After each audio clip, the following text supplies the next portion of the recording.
Ovo su najluđe prevozna sredstva. Svi ćemo ih voziti u budućnosti. Ako vas mrzi da šetate do škole, ovo je najbolja stvar. Umesto patika, bile su patike sa točkićima. A sa ovim ne morate da skidate patike. Jedino što treba je sad da ih napunite, jer ima bateriju. Vidite da sije zeleno, znači da je puno. Stavite jednu nogu tu, drugu nogu ovde i to je sve. Jednostavno treba da balansirate i da vozite ovo. Kao hoverboard, ali je premalo i možda stane u školski ranac. Eksplodirao mi je mozak kad sam skotao to postoji. Čak uopšte nije ni teško, tako da vam neće biti teško da nosite u rancu. Najbolje stvari kada pod hitno mi treba. Ako bi još teo WC šolje da dođe do škole, neko je napravio najluđe prevozno sredstvo. Zašto? Ako me padne ovo na pamet, ima bukvalno volan, pogledajte ovde, koji upravlja i ova se pomera. Deluju kao džinovska konica na koje lik samo stavi ovu džinovsku WC šolju. Čak se trkao sa Bugatijem. Oh my god, da će ga to... Ne, nema šanse, nema teorije da će ga pobediti. Ali definitivno ide brzo, gledaj ovo. Sve smo danas videli, pa čak i govno koje vozi džinovsku WC šolju.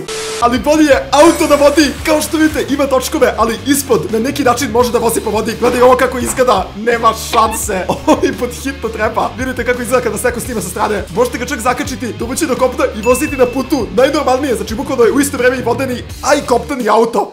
Nema ništa bolje od toga. Na ovom snimku vidite da je čak brži od jahte. Eksplodirat će mi mozak, pa ovo je san svakoga. Ja nemam ideju kako ovo do sad nisam video, ali nemam pojma ni gde da vidim to. Nadam se ću bar jednom probati auto da vodi. Ovo izgleda kao balon auto, a to jeste napravljen je od nekog najčudnijeg materijala. Ako uzmete vašu šaku i pipnete ovo, pogledajte koliko je mekano. Izgleda kao jastuk. Inače, to su napravili zbog saobraćajnih nesreća. Ako se lupite sa tim autom, neće mu se ništa desiti. Normalni auto se sam polomi, a ovo će samo onako da se malo proderva levo desno i neće se polomiti. Vi ste unutra kao u najboljem jastuku. Koliko je ovo cool. Naravno da su ga Kinezi napravili, mislim ko drugi. Ja samo želim da pipnem taj auto, pogledajte kako izgleda mekano. Vi ovako uzmite prst i kliknete like brzo. Pretvorit će vam se telefon u ovaj mekani auto. Ovo su obična kolica. A pogledajte, ova lik je napravio bukvalno motor od toga. Inače stvarno ima motor ovde, ne znam da ste videli napred. Lik ima mesta tačno gde da stane svojim nogama, možda pomera levo desno kao volan. Vidite ovde da može da ih sada pokrene. Polako, evo ga radi, čujete zvuk i on sad samo lagano vozi. To je sve.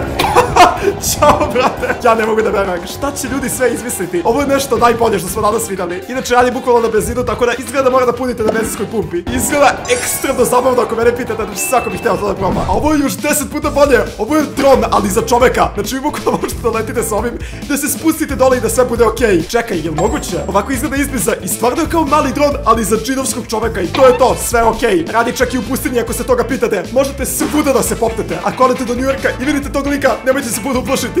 Lik bukvalno leti po sred ulice ovako. Nema šanse da on postoji. Evo ga na sredini, znači on jednostavno leti po ulici. Pitanje je samo šta se desi kada umru baterija. Neko je snimio ovo šta god to treba da bude. Ima 2 točka i to je sve. Ne znam kako uopšte vozi, brate, jel moguće? Mislim da je treći točak iza 100%. Inače nije fake, znači vidite da je to pravi snimak na sred ulice. Eto vozi najnormalnije. Deluje mi toliko nestabilno da neko može rukom da ga sruši sa strane i da ne može da uopšte da vozi posle.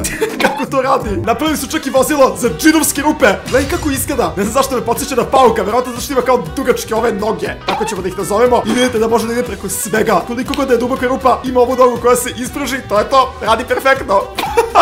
Ja ne mogu da verujem. U ovom vam dostavljaju picu kada poručite, ovo vam donese. Ja bih pomislio da mi dolazi vanzemaljac, a ne neki dostavljač. Da ti kako ovo izgleda. Da ovo 100% nije auto, nemaš mi reći da je to auto. Napravili su ga samo isključivo za dostavu pice. Iskreno da ja imam restoran za picu, ovo bi definitivno napravio. Svaki moj dostavljač bi ovome dostavljao. To je običan autobus, svi ga znate. Ali ovo ima super moći i može da vozi po sred vode bez problema. Znači ako ste tu, nemojte se plašiti. Vozači toga autobusa znaju da mogu da idu ispod vode. Kako radi? Ali to mi samo nije jasno kako. Ajde neka mi bilo ko objasni. Ja bi iskreno umro od straha da bilo ko uđe dok sam ja u autobusu i ovako siđe ispod. Nema šanse. Bukvalno mi uvrištao čoveče šta radiš. Gledaj, on to vozi najnormalnije. Evo ispod je motor, ništa se nije pokvarilo. Kako?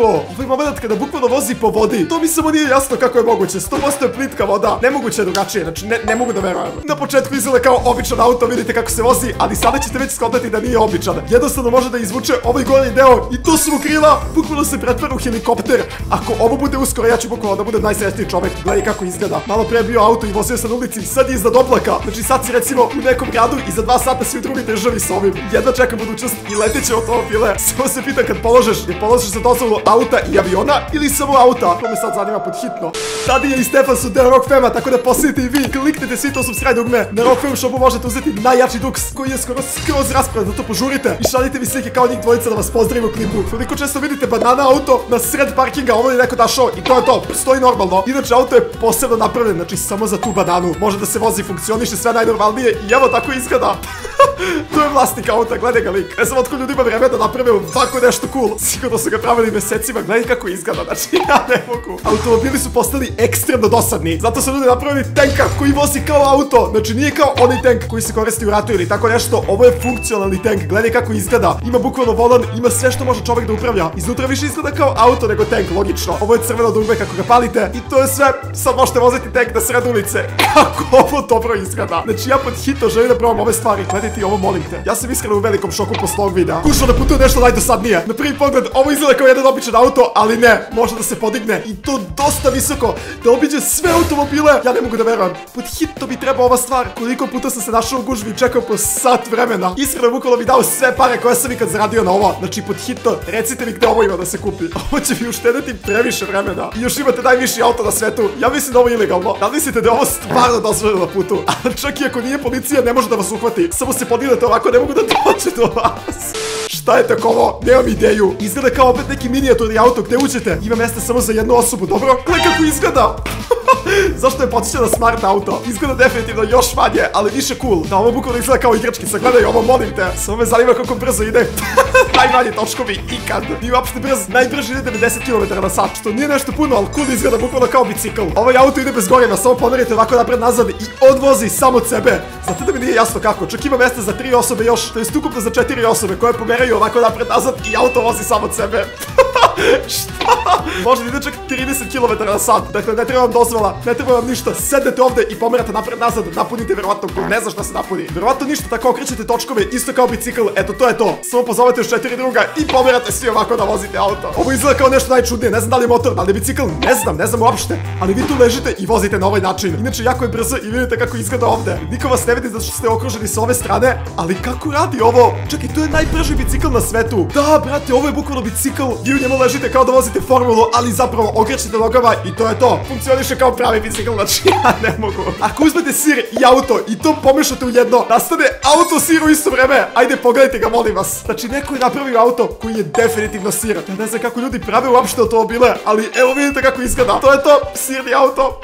Iza je isečen kao da je pravi sir. Nema čak ni zvuk, slušajte ovo. Ne čuje se kao auto uopšte. Ako želite da se provučete kroz blato, ovo je najbolje prevozno sredstvo ikad. Pogledajte kako izgleda. Izgleda kao da ima dve džidovske pušenice umesto bilo kakvih točkova i to prolazi kroz blato bez pitanja.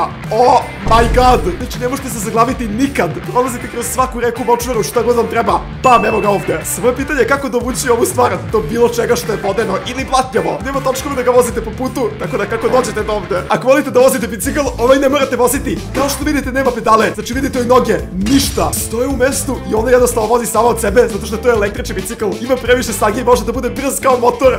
Wow, ovo izgleda zapravo jako cool. Jako mi se sviđa. I čak ima u boji ove točkove. Ovo još nije izašlo za prodaju, ali uskoro će biti najpopularnije. Pogledajte kako izgleda. Ne znam zašto mi se ovo toliko sviđa. Nisam očekivao da ovako cool izgleda. Dajte gas kao i na motoru, samo jednostavno pomerate ovako ruku i to je sve. Evo vidite kako izgleda. Ovo ne znam ni šta je, nije ni auto, nije ni bicikl. Nemam ideju, posebno neko prevozno sredstvo. Deluje kao neki krug koji samo vozite ovako. Gde su mu točkovi uopšte? Ovaj krug je izgleda džidovski točak. Gledaj kako se pomera. Lik je dao pačke. Ne, ovo mi se ne sviđa uopšte. Možete se slučajno prevrnuti na opačke, to mi je užasno. Neki bukvalno samo odjednom došao i okrenuo se ovako. To je to, stoji na opačke. Ako spojite tank i auto u jednu stvar, nastaje tank auto. Ovo sam već jednom video u klipu 100%. Stavili su bukvalno auto iznad tanka i sad imate ovako to. A znate šta je najčudnije? Stavili su Bentley koji košta previše para na ovome. Znači ovo je nekom ekstremnom bogatašu samo bilo dosadno i odlučio je ovo da napravi. Wow, koliko je cool. Može da preskoči bilo šta, nema šanse. Znači ovo rade bogati ljudi kad im je dosadno. Sad sam skontao. Naprave tank od auta. Ako vidite ovo na ulici, to je pokretni restoran gde sedite i jedete, ali u isto vreme morate da vrtite kao što idete pedale da bi išao auto. To je sve. Imate tu sto, možete da jedete. Izgleda cool. Ako mene pitate, čak i zanimljivo, ja bih bio bukvalno ova žena. Ona je jedina koja ne vrti pedale, nego stoji u mestu i uživa. Svi se muče kao okreću, već su morali, ona uživa i pije svoje piće. Ovo što vidite ovde izgleda kao robotice taća, ima čak i oči. Ne znam zašto mene ovo podsjeća na nekog čovekolikog robota koji vas prati. Znači ovo čak nije ni šala, ne morate da ga vučete sa sobom, nego vas prati jer je povezan preko vašeg telefona. Vi ga možete voziti sve dok vi god želite i kada siđete, jednostavno vas prati kao da vam je pas ili tako nešto. Može ići kroz hodnike u nekoj zgradi jer nije uopšte velik, a preko telefona vidite gde se nalazi i možete ga tu pozvati. A on je dovoljno pametan da se sam parkira, znači vi odete na posao u školu gde god, on se sam parkira. hakira. Zašto ovo izgleda kao nešto iz filma? Crveni auto koji svetli sa svih strada. Ja ne znam kako ljudi ovo naprave uopšte. Koliko ti treba da napraviš nešto ovako? To košta sigurno preko 1.000.000 evra. Znači gledaj ovo, molim te. Izgleda kao monstrumu. Wow, vidi koliki točak. Kliknite gore za sledeći video, a dole da poslušajte Rock Fema. Vidimo se, čao.